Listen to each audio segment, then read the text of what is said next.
Assalamualaikum warahmatullahi wabarakatuh. Bismillahirrahmanirrahim. Alhamdulillahi rabbil alamin. Wa bihi nasta'inu ala umurid dunya waddin. Wassalatu wassalamu ala asyrafil anbiya'i wal mursalin. Sayyidina wa habibina wa syafi'ina wa qurrati a'yunina wa maulana Muhammadin wa ala alihi wa ashabihi wa dzurriyyatihi ajma'in, amma ba'd. Asyhadu an la ilaha illallah wa asyhadu anna Muhammadar Rasulullah wa ufawwidu amri ilallah, innallaha basirum bil ibad. Hasbiyallahu la ilaha illa huwa alaihi tawakkaltu wa huwa rabbul arsyil azim. Qala Allah ta'ala fi kitabihil karim hikayatan an nabiyillahi Musa alaihi salam. Rabbi shrah li sadri wa yassir li amri wahlul 'uqdatam min lisani yafqahu qawli.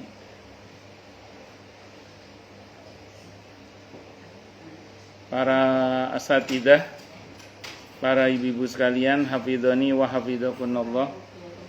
Wabil khusus segenap pengurus majelis ta'lim, ibu-ibu masjid majelis ta'lim Al-Ikhlas yang semoga pengurusnya dan jamaahnya selalu dalam naungan rahmat, barokah, perlindungan serta bimbingan Allah Subhanahu wa ta'ala.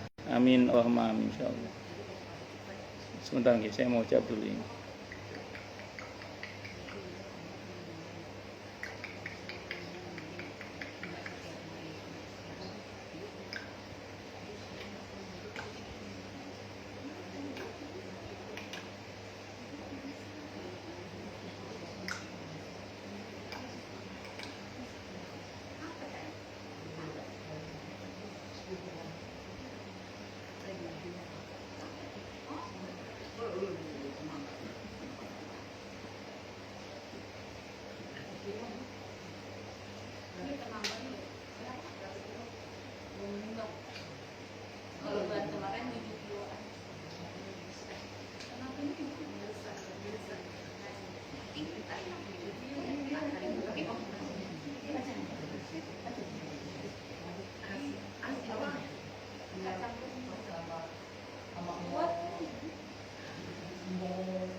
Anu kan guys, sampun disampaikan ke Satahudin kan guys.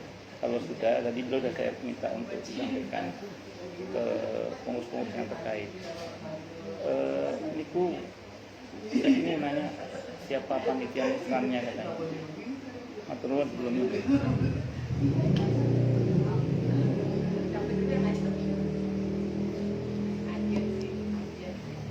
Asyhadu an la ilaha illallah wa asyhadu anna Muhammadar Rasulullah wa ufawwidu amri ilallah, innallaha basirun bil ibad.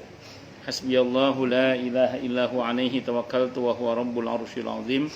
Dan tentu saya doakan semoga kemuliaan ibu-ibu sekalian selalu dijaga dan ditingkatkan terus oleh Allah Subhanahu wa ta'ala sebagai seorang muslimah, sebagai seorang istri, sebagai seorang ibu, dunia hingga surga. Amin, Allahumma amin, insyaallah. Allahumma inna nas'aluka ilman nafi'a wa rizqan thayyiba wa amalan mutaqabbala wa fatahallahu lana futuhal arifin. Allahumma inna na'udzubika min ilmin la yanfa' wa amalin la yurfa' wa qalbin la yakhsha' wa du'a la yusma'. Allahumma ati anfusana taqwaha wa zakkiha anta khairu man zakkaha anta waliyuha wa maulaha. Amin, Allahumma amin, insyaallah.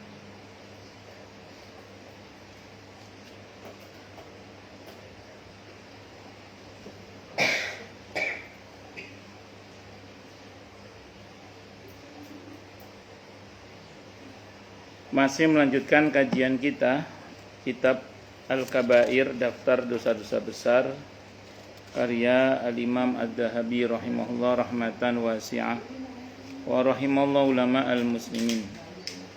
Qala al-muallif rahimahullahu ta'ala wa nafa'ana bihi wa bi'ulumihi fid dharain amin. Bismillahirrahmanirrahim. Kewajiban seorang suami. Kemarin kan bicara kewajiban istri, sekarang bicara kewajiban suami. Saya sering sampaikan di sini, dalam Islam itu di surah Al-Baqarah 228 ada rumus walahunna mithlul ladzi 'alaihinna bil ma'ruf. Dan bagi para istri itu ada hak yang seimbang dengan kewajibannya. Sering saya sampaikan rumus dasarnya ya. Jadi kalau kewajiban suami kepada istri penuh, maka kewajiban istri pada suami juga penuh. Kalau kewajiban suami kepada istri separuh, maka kewajiban istri pada suami juga separuh. Kalau suami tidak melaksanakan kewajibannya kepada istri, maka istri berhak melepaskan diri dari suami tersebut. Itu teori dasar ya, teori dasar dalam surah Al-Baqarah ayat 228. Jadi walahunna mithlul ladzi 'alaihinna bil ma'ruf. Walaupun nanti kalau kita bicara di lapangan dinamis ya, jangan kaku. Ya wis, namanya hidup berumah tangga harus saling, itu aja sih. Tapi teori dasarnya memang begitu, teori dasarnya itu.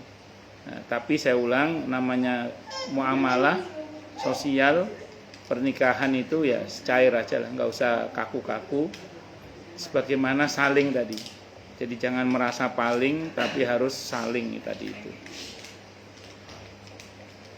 Ketika istri diperintahkan untuk taat pada suami, pada saat yang bersamaan suami juga diperintahkan untuk berlaku baik, lembut dan sabar menghadapi akhlak tidak baik atau apapun yang dilakukan istri, dan memberikan haknya seperti nafkah, pakaian, pergaulan baik berdasarkan firman Allah Ta'ala di surah An-Nisa 19, wa ashiruhunna bil ma'ruf, dan pergaulilah mereka istri itu secara patut.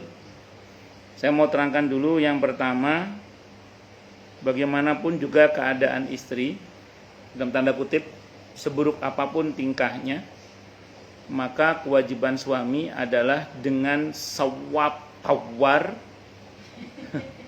dengan lembut, dengan baik, untuk menghadapi keburukan, dalam tanda kutip ya, tingkah laku istrinya. Makanya seorang suami itu idealnya itu harus banyak belajar. Seorang suami itu harus banyak belajar supaya dia punya banyak katalog sikap. Agar kalau misalnya istri berbuat salah, dia tidak hanya bisa marah. Saya ulang ya besok. Seorang suami itu idealnya dia harus banyak belajar. Agar dia punya banyak katalog sikap.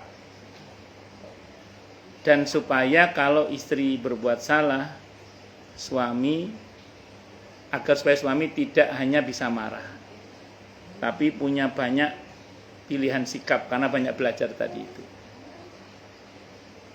Ya memang ini tidak mudah, tapi begitulah harusnya di dalam peran seorang suami terhadap istri itu. Dalam sebuah hadis, saya riwayat Al-Hakim ya, Nabi bersabda bahwa wanita itu tercipta dari tulang rusuk. Tulang rusuk itu bengkok, kata Nabi.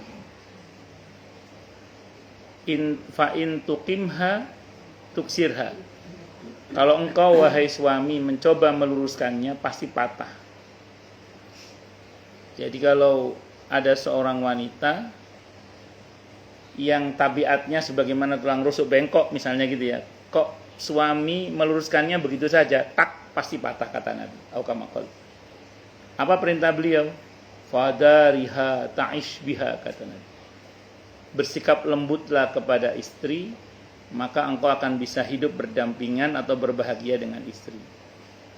Jadi kata para ulama, kalau merujuk pada hadis itu, tidak ada cara yang paling efektif dalam mendidik seorang istri kecuali dengan kelemah lembutan. Nah, itu di dalam riwayat Imam Al-Hakim diantaranya. Makanya kan ibu-ibu sebagai istri kan kalau ya tahu sendiri lah ya. Gak usah saya jelaskan, ibu-ibu yang tahu itu. Akan berbeda dengan kalau suami itu berkata dengan lembut, dengan baik.